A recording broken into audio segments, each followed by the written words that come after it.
And I think that there's a lot of teams like that that are on the cusp. Look at a lot of those teams that have been big winners every year. Take a look at the Golden Knights. Their first year in the league, they were going to the Stanley Cup. Contrast that with the Seattle Kraken. How are the Seattle Kraken doing? Last I checked, not so good.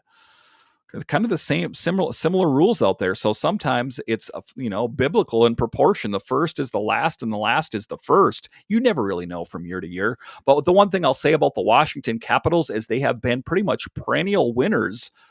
I mean, I think a lot of the people around DC take it for granted that the Washington Capitals will go to the playoffs every year.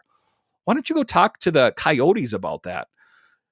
They haven't been to the playoffs for years. Why don't you talk about to the Red Wings? I mean, I know they were a dynasty years ago, but they haven't been good for years. Talk to the Sabres. Talk to any of those teams. The Washington Capitals fans should be really proud of this team for always going to the playoffs 9 times out of 10.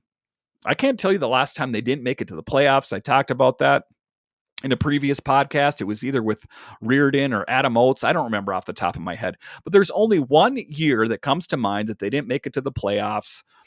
And most of the time, they even make it to the first round. And sometimes that's the hardest part.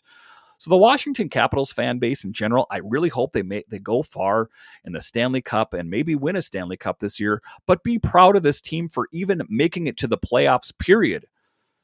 And they also have a feather in their hat in the regard that they actually won a Stanley Cup. There's a lot of teams out there that haven't even won a Stanley Cup, Minnesota Wild. They're playing well this year, but they still have not won a cup. Who knows how they'll end up playing? They still have some big opponents out there. They still have to make their way through Colorado or St. Louis.